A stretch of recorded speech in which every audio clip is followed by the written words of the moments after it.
technology has to be a part of the solution because the core issue with the sustainability of local journalism is the finances. The math doesn't work. You have to find ways to keep costs low with quality high, and that cannot be achieved at scale just with humans.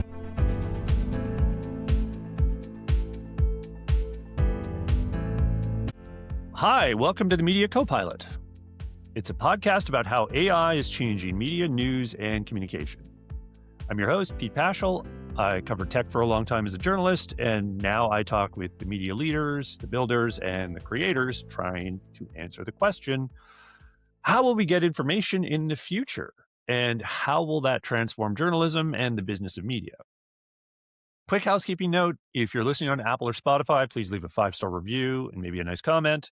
And if you're watching on YouTube, please like the video and subscribe to the channel, if you don't mind. Those things really do help more people find the show. My guest today is Allison Murphy, Chief Operating Officer of Axios.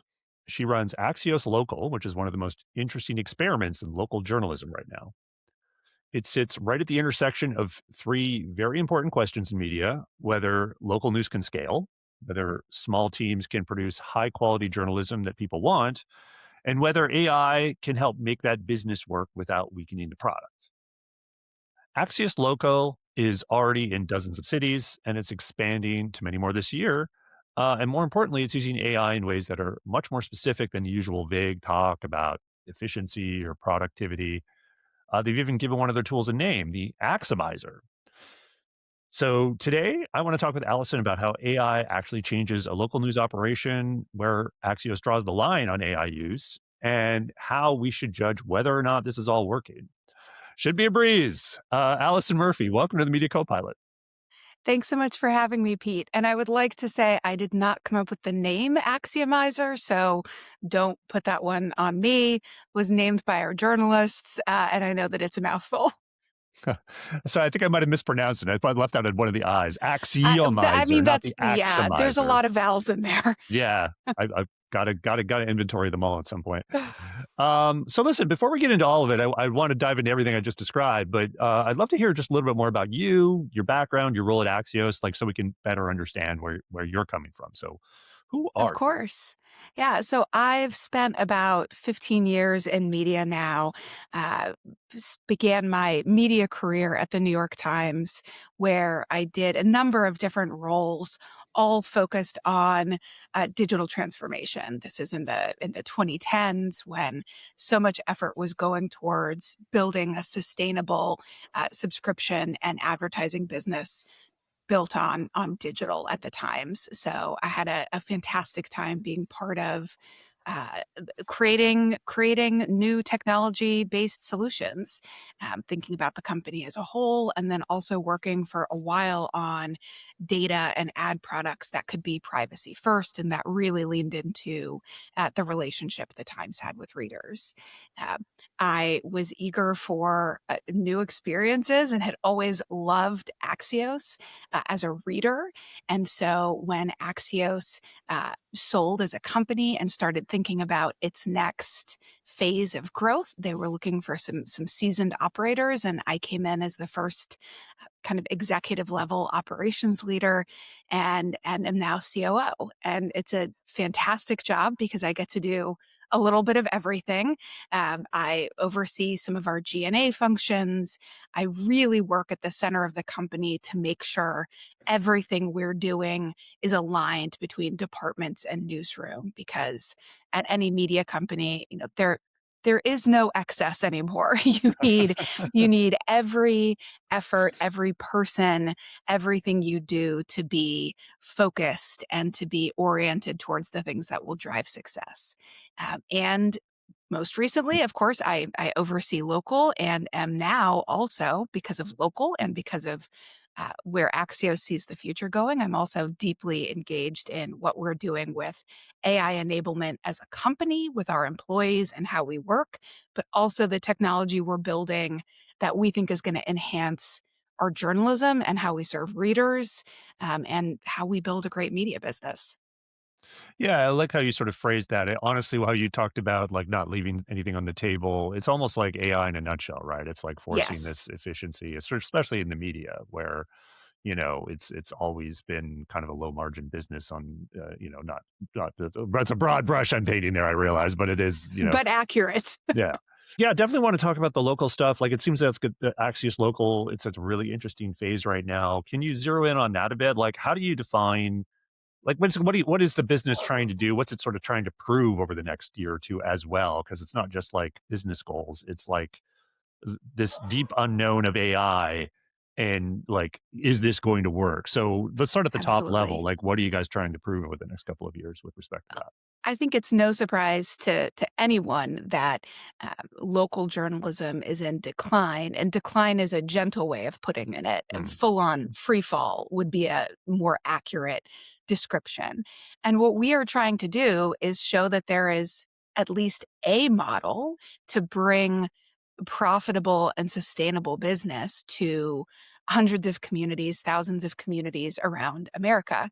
And by the way, if you hear my dog in the background, you can tell that she's enthusiastic about this topic as yeah, that's well. right. Allison is Um, not joining us from a kennel, ladies and gentlemen. no, She's an excited apologies. dog. There's a lot of construction in my neighborhood, and I mean, Uh, that connects with local as well. I mean, what we aim to do is to be an essential daily guide for smart professionals in their communities. That means covering things like zoning and construction and schools, but also local politics, also restaurant openings. We are not trying to recreate the full and important newsrooms of local newspapers of the past. What we see is that the fundamental challenge with local journalism now is a financial one. So we are looking at how can we bring the cost of delivering really high quality, originally reported journalism and news and information to many, many communities. mhm, We have a product that we know readers love. It's a daily newsletter. It's also on web and on social. It's a lean model. There's two or one, or we're actually now beginning with kind of part-time partial reporters in some smaller geographies. So there is an essential human element of a reporter who understands that area. But we see technology as being mhm, imperative to how we can keep the cost structure sustainable, how we can make sure that reporters can do this job because it is not easy to be responsible for an entire product all on your own every day. And we think there's a monetization angle to it. So the hmm. technology piece for us is inextricable from what we're trying to do, which is scale something high quality. Right. Now that AI is sort of in the picture, and again, I want to get into the sort of details as well, Yeah. to the extent that you can get into the weeds of it, because I love doing that. But I also want to Yeah. understand, just at the outset, if you decide to go into a community, there must be sort of like kind of an absolute minimum that you would need to just kind of even be there. And you mentioned part-time. I mean, is there almost like, because some of these other companies that are trying to sort of crack the code on using AI to enhance local coverage might even operating almost like a headless way. I don't think they use that term, but that's kind of how I think of it when one of these sort of newsletter companies like, okay, we're going to aggregate and we're going to, assemble certain things with AI and serve this community. They have different models. They're not necessarily journalism first, or if they are, it might be a different way. And we can get into that. Right. But I'm curious, like, what is Axios when they decide, like, okay, we want to do something in this community? What's the absolute minimum now, and how has that changed versus like 3 or 4 years ago when AI wasn't in Yeah. the picture? It's a great question. And some of that is about AI, and some of it is about the nature of communities. So you're correct that there are some interesting companies who are kind of seeding markets using technology first. And I can see the merits of that. It's not us because we know a part of what we provide that is valuable and differentiated is human expertise. So that is always going to be part of what we do. We began, so we're in 35 cities now. We'll be in 43 by the end of the year. We began in mostly major metropolitan areas. So you would have two or three reporters. But again, our goal is to be able to be in hundreds and thousands of communities. And most of those do not look like Chicago and Denver. They are smaller, they have different makeups. And so we knew we needed to find variations of the model that would allow us to be in smaller communities. So we've now launched some one reporter cities. Our first one was in Boulder, and it's doing incredibly well. That's And kind of we are almost Denver. exactly. And that's deliberate. That was thinking regionally. So we're trying to figure out, again, the mix of human and technology. So the advantage of being in a region is there are some small scale benefits of scale where you can back someone up, because if that Boulder reporter is on vacation, you still have to Mm. put a newsletter out. So there are human solutions for that, and there are technology solutions. This year, we're also beginning our first, I'll call them half reporter places. And again, one of these is in Denver, so in Arapahoe and Douglas counties.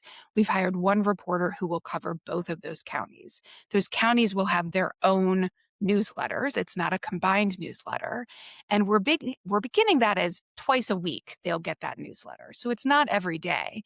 Our expectation is that we're able to bring it to every day using that one reporter by being able to utilize other content from the region and by supplementing with technology supported content and like planning and efficiency tools that allow that one reporter to do more.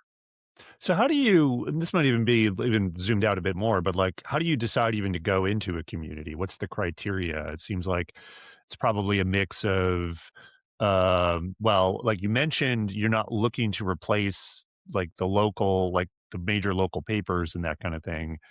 But there are obviously opportunities outside of those. And is it kind of like you can find like the criteria of like, okay, there's stories to be told here and people aren't telling them? Boulder's a good example of that because it is, such a hotbed of startups and all this kind of other things, or at least it was. I haven't checked lately, Yeah. but can you reasonably expand? Are there people close by to back up? Is there economics? Obviously it's all of these factors, but Hmm. like maybe give me the top three and like how you sort of Sure. filter I that. wish it could say it's more scientific than it is, but the interesting challenge with running a local business is there is so much opportunity that there almost aren't bad choices to make. So our cost structure is at this point low enough that pretty much any area of, I don't know, 50 or 100,000 people has the economy that could support what we need, has enough advertisers and people there. It's also not an issue of competition because unfortunately, there just isn't much Right. anymore, right? There are so few options that even in a place where there's still a thriving local newspaper, where there may be other smaller local digital properties, there is still so much unmet need that we know we can be there. So we initially, in our first couple of years, went to 30 places, and those were primarily the top MSAs in the country, except New York and LA, because they're enormous and they are definitely not underserved. So we knew that those were outliers, and we thought if we're trying to prove something different, let's go right below those. Now we are looking regionally, and that's where our focus is over these couple of years to see how that changes the ability to serve more communities in that area. Because to your point, Boulder is sort of Denver, but don't tell that to Mhm. people in Boulder. Right. Of course. Right? Or we're launching in Scottsdale, and Scottsdale is not Phoenix, and Right. don't you forget it. And like that matters. It My matters to apologies for us implying how otherwise to any of the listeners in exactly those how regions. our readers see themselves. So that said, there is absolutely news and information that is relevant, whether it's related to things going on at the state. There's so much business wise that spans a region. And even if you look at something like what's going on with schools, what happens in a large neighboring area absolutely influences what people are talking about and thinking about. So we now are looking very much regionally, and we're building out regions right now around Denver, around Phoenix, around Miami, looking at how we have different combinations of communities and um, reporter resources to figure out the ways we can flex it. So let's talk a little bit about like the actual operations, the newsroom operations. Like, okay, Yeah. you decide to spin up one of these communities, get a newsletter out there, and like, what does it look like? And again, obviously focusing like, well, how do you use AI to make this as efficiently as possible? We can get into the Axiomizer Yeah. and how that factors in. What does it look like? Yeah. The fascinating and troubling thing about this is that the hardest part is still hiring the reporter. Mhm. The human element is the first thing we have to do is find the right reporter for the area. And you would think like, okay, well, oh my gosh, given the decline of newspapers, there must be so many incredible journalists out there. And that is true. But this comes back to the fact that like what we're asking is hard. Like you're going to be the only person putting out your newsletter. And we have a very specific style at Axios called smart brevity. Of So like course. that is how our reporting goes. So we do ask a lot and need a lot because if you're the only reporter, we also have to nail it. You have to know that community. You have to understand its vibes. You have to be well sourced. You also can't just cover one beat. Like maybe you were a fantastic city hall reporter, but now you have to be able to look and not report on everything, but understand everything to then be able to say these are the things that matter. So the first and most important part is getting the hire right.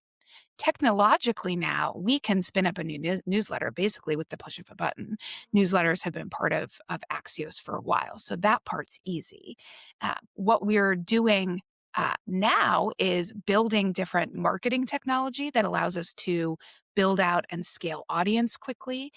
So we are, and hopefully we'll have more to share about this, but we're beginning to think about how we can use agents to build mini marketing teams because we can't just keep hiring marketers for every new city we want to launch. And again, our aspirations are hundreds and thousands, not dozens. We also are looking at ways we can use AI for training reporters. So this will be announced. Pete, I'm not sure when this podcast goes live, Couple uh, weeks. but but okay, a couple weeks. So we have an exciting partnership that should be announced by then that I'll follow up with you on that is working with a technology company and a nonprofit organization to build a scaled training approach that trains journalists and will be free on the use of AI as well as journalistic skills. So Mm. that's part of trying to solve that pipeline problem. Well, And we're I'm also currently right now confronting that I'm being replaced by AI. uh, In that, because well, that's what I do. yeah, I do some it's journalism training, but yes, okay, and that we've went we've to AI. talked about that. Yeah, you've built we're not quite at the comprehensive level you're creating, but uh, Oh yeah, I'm sure it's we're very targeted in terms of what we're doing. very targeted. Yeah, And within Axios, we're looking at how uh, AI helps us create better training and more personalized training too. But also when we're thinking new cities, part of that is reaching audience as quickly as possible in a lot of places. So we have just been turning on a lot of automated social distribution that yeah, changes so that our reporters who used to have to spend like 45 minutes to make an Instagram post, they would have to like go into Figma and resize an image and like come on, we just can't be doing that in 2026. of course. So we've taken some third party tools and layered in our own additional context and prompting to amp them up so that now it's like a 2-minute process to have any story go on social. And that means every city will now be on Instagram, X, Facebook by the end of the year. With every story we publish. So there's a lot of different ways that the technology is helping us go to a new place. That's great. I'd love to zero in a little bit on the AI use plus hiring. So Yes. I thought about this as you were talking about that. Certainly thought back to the sort of mini flash in the pan controversy of the Cleveland Plain Dealer, and I'm sure Yes. you read about this. And Mhm. I hate to keep harping on it, but it was sort of like this moment of like they were hiring and they made clear to the person they were hiring that they use AI in their process, and they described how they had sort of a rewrite bot, et cetera. Yep. And this became like, kind of a bit of contention with that particular candidate, which inspired the column that they wrote about, et cetera. Hmm. That's the quickest recap I guess I could give. But so I'm curious about that, like in terms of like when you're looking for people and the AI, because it's got to be a different job today than you would have been as a local reporter even, Yes. a year ago, right? So again, I know you're not the hiring manager of everyone, but it's like, in terms of, is it easier, harder to sort of explain that process? And maybe we should get into a little bit more of the process as you explain that, Hmm. as is like the thing I just sort of cited was a very specific use case of something writing articles around the reporting with reporter approval. I'll add. Yes. Yes. So explain to me like how that might factor into what you're doing. Is that part of what you're doing? Is that what the Axiomizer does? I don't even know. And then how does that sort of loop back into the type of person you hire? Yeah. Yeah, lots to unpack there. And again, my dog seems to be giving us a symphony in the background. So He's very excited apologies to about AI. apologies to all the listeners. Again, so much construction here. Um, there's a few things. I think one thing, and this isn't to point fingers at any other publication, I think we at Axios have been incredibly vocal and transparent and consistent in how we think about AI for 3 years now. I mean, since ChatGPT is coming out, and I do think there's um, a difference between talking about things in a JD and really making it clear in every conversation the degree to which we believe this technology is and will be central to every job at Axios. And again, that's not to point fingers at any publication. We're all trying to figure out a wildly uncertain world and make our ways along it. But I do think we are so upfront about that it helps a bit in self-selection about who wants to be here, and that's fine. We want that. The other piece is we have said from the beginning that for local, technology has to be a part of the solution because the core issue with the sustainability of local journalism is the finances. The math doesn't work. You have to find ways to keep costs low with quality high, and that cannot be achieved at scale just with humans. One of the things that we've seen, and that has also been part of our newsroom and our reporters, not just being on board, but being excited about what we're doing with technology, is it is making their lives better. So we go back to when we launched Axios Local 5 years ago, and you are writing that newsletter every day. You are opening up and you see a blank page and you've got to fill it by the next day and it has to go out. And that happens whether your dog's barking or your kids are sick or you have vacation next week, like it has to happen. Now we are building a system that is going to create a feed where you can say, here are 5 recommended items that could go in your newsletter based on what you've put in your reporter planning tool, based on data sets that are showing metrics that spike in your community, based on events that readers have sent into you. And you're able to look and say, all right, wow, here's 4 that I'm starting with. And now I need to think about what the one big thing for the day is. So that is, meaningfully changing how reporters are able to do their jobs in a sustainable way and put their time and effort towards the most important reporting that only a human can do. So I think that's exciting. Is it different than what a local newsroom 20 years ago did? Absolutely. But like candidly, that's not an option, Hmm. So continuing to work that way, if that's not on the table, what we try to do and are doing is to paint a picture that's like, here's how you can continue to do great original on the ground reporting, bring tremendous value to a community. And these tools are going to help you do that in a way that like allows you to take a vacation Yeah. while still doing a job you love. And again, we've seen primarily excitement.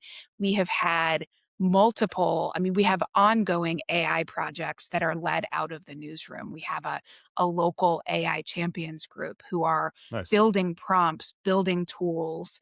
We just had a reporter build entirely on her own a data visualization customization tool that will now spit out charts for you. Give it a data set, like say home price changes, Hmm. and that's something that is data we can get from real estate companies. So you have the data set, it's showing the top 500 areas in the country, it's in a spreadsheet, and it will create the bar chart for every single city. And then paired with AI prompting, it will even tell you if you are in, Austin versus Houston, what's the data headline? What's the difference between those areas? And that data chart customizer was built in Codex by Oh, a nice. reporter over the course of a week. Custom. It's not the customizer.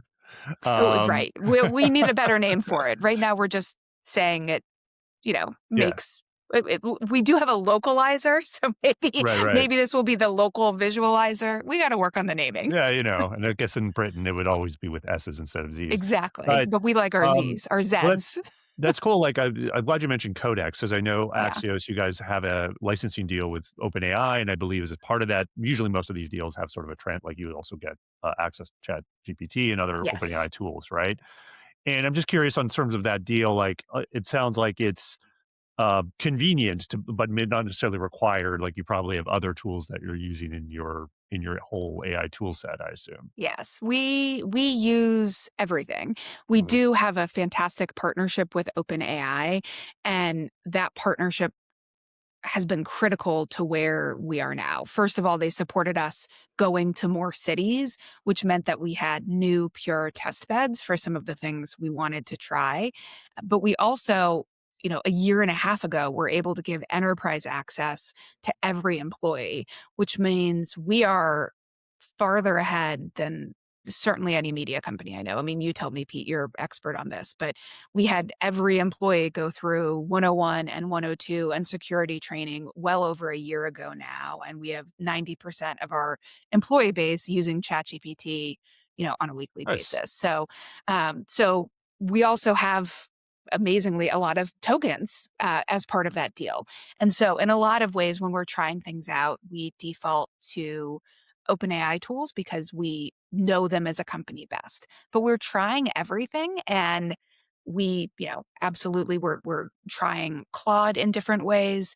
And then once you get into again Codex versus like Cowork or Mhm. Claude Code, um, we are going through again. This is all happening in real time. We talked about this yesterday at leadership team. Who should have access to those things because the security risks become different. We need a different level of education. So, though Mhm. everyone at the company could be opening up Codex, do we want everyone doing that? And our answer is sort of, but once they get a little bit more training. So Yeah. we have worked internally to identify.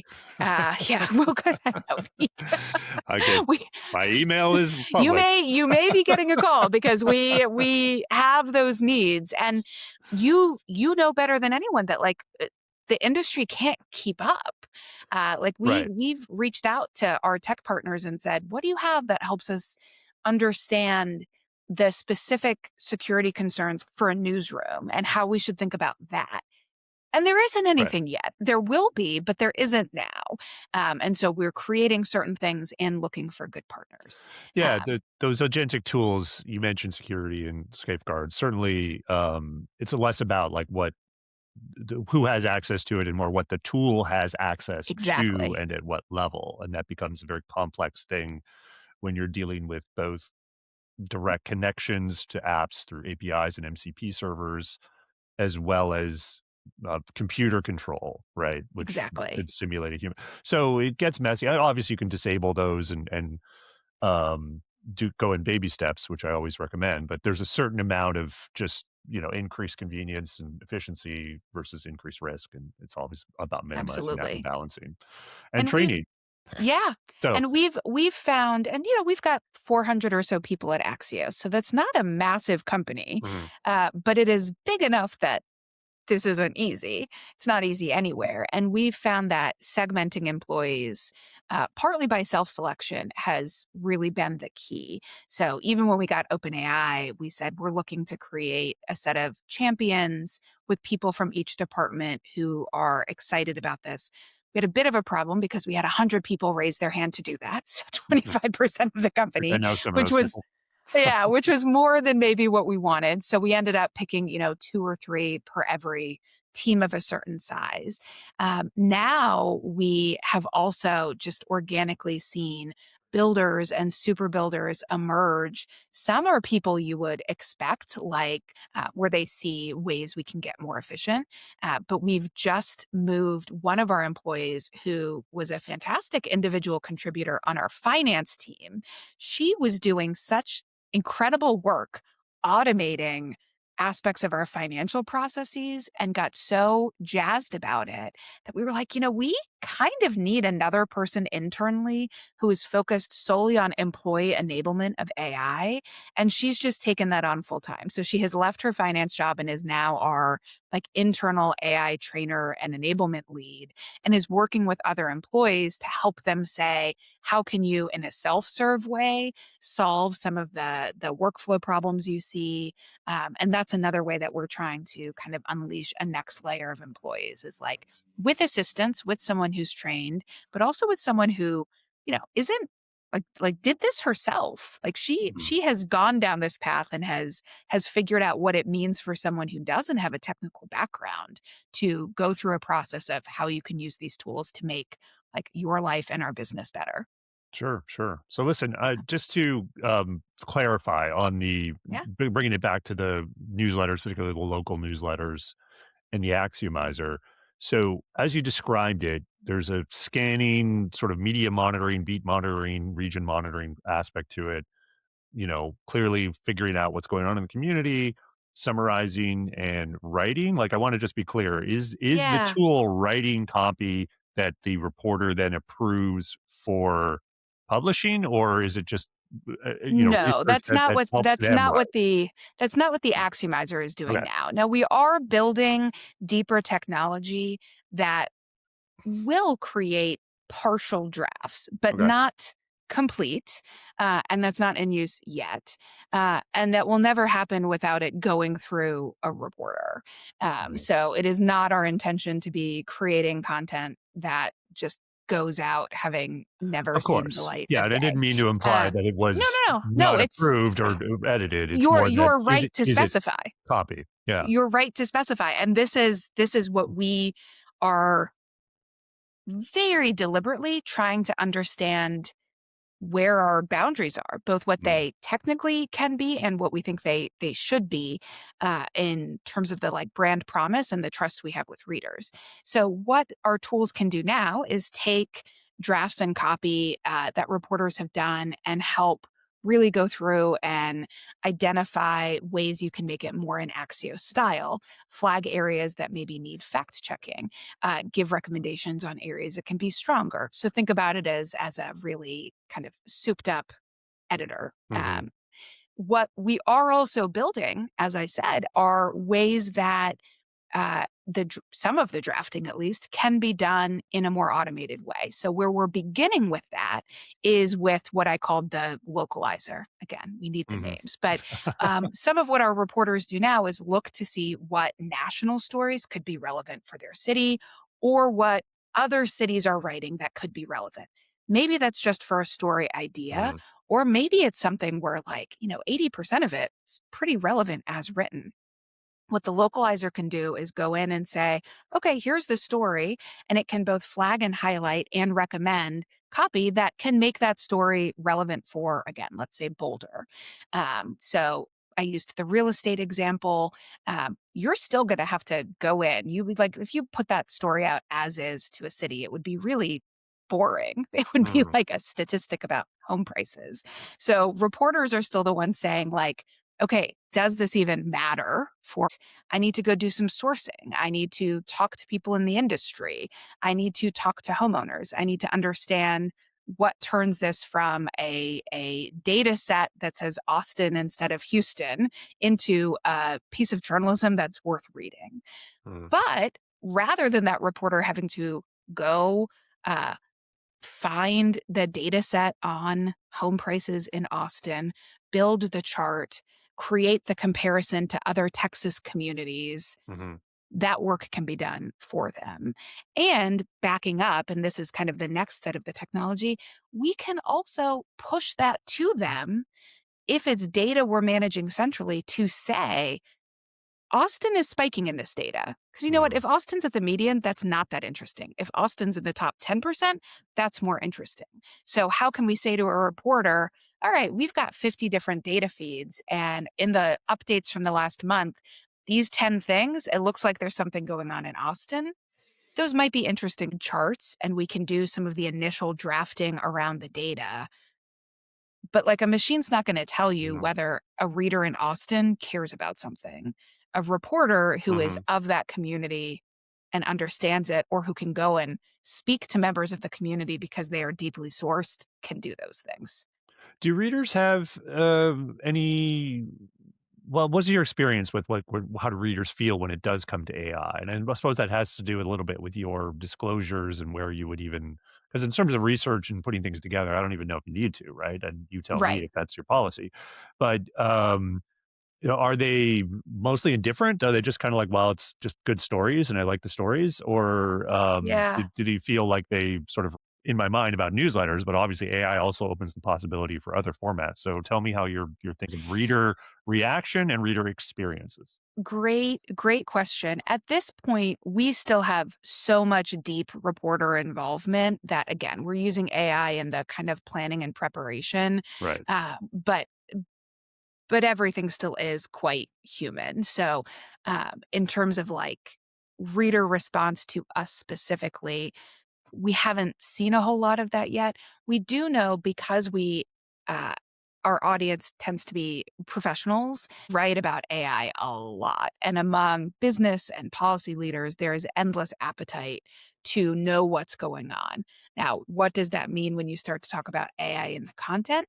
I think we don't totally know yet. Mm, And this is a place where we intend to do some really deliberate and very transparent experiments. And I will definitely let you know, Pete, when some of those are live, because I think nice. we'll have some in the next quarter, where at Axios, we believe, bar none, that like you have to have expert reporters. If you Mm, don't have humans who are expert in what they're doing, you can't create something that's differentiated and that therefore has a business behind it. So, like an AI only news organization, like good luck. The LLMs are just going to do that. Like mhm. everybody will just be able to ask Claude for their updates soon. So, like, we can't, that's not a future for us.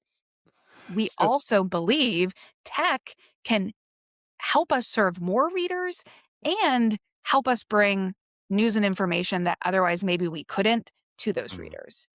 Where that balance is that can like best serve our readers, we don't know yet.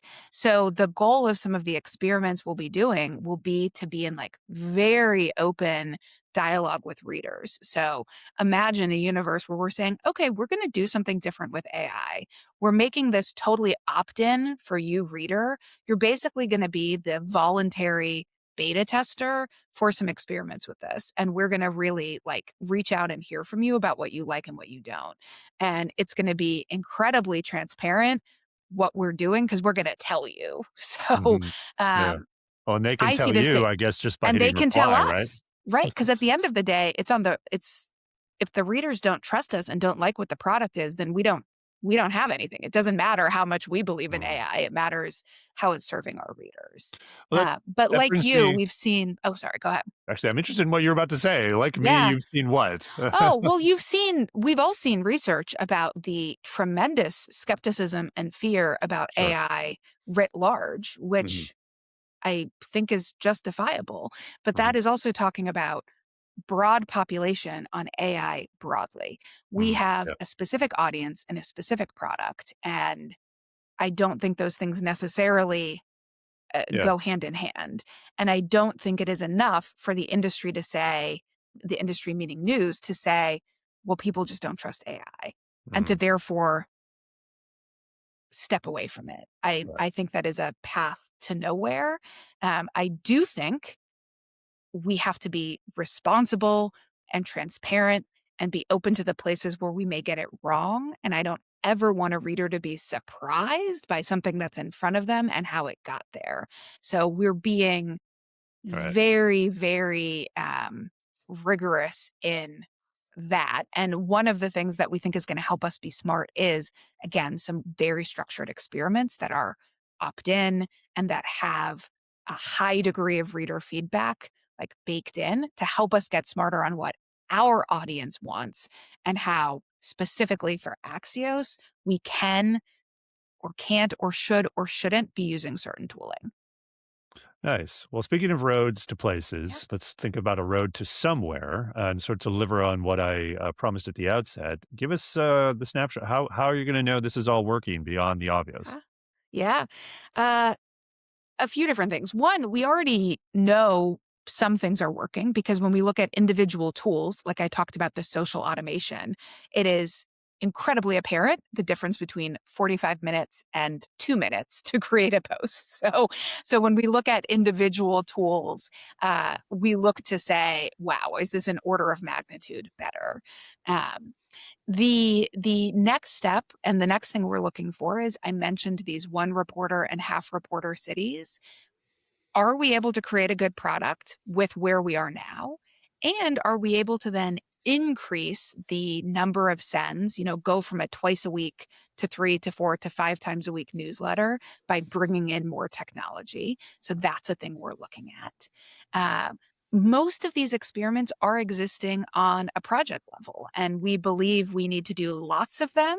Some won't work, but we think enough will that then they come together in a way that can work. Some of those are about reporter efficiency. As I said, some of them are about how the business works.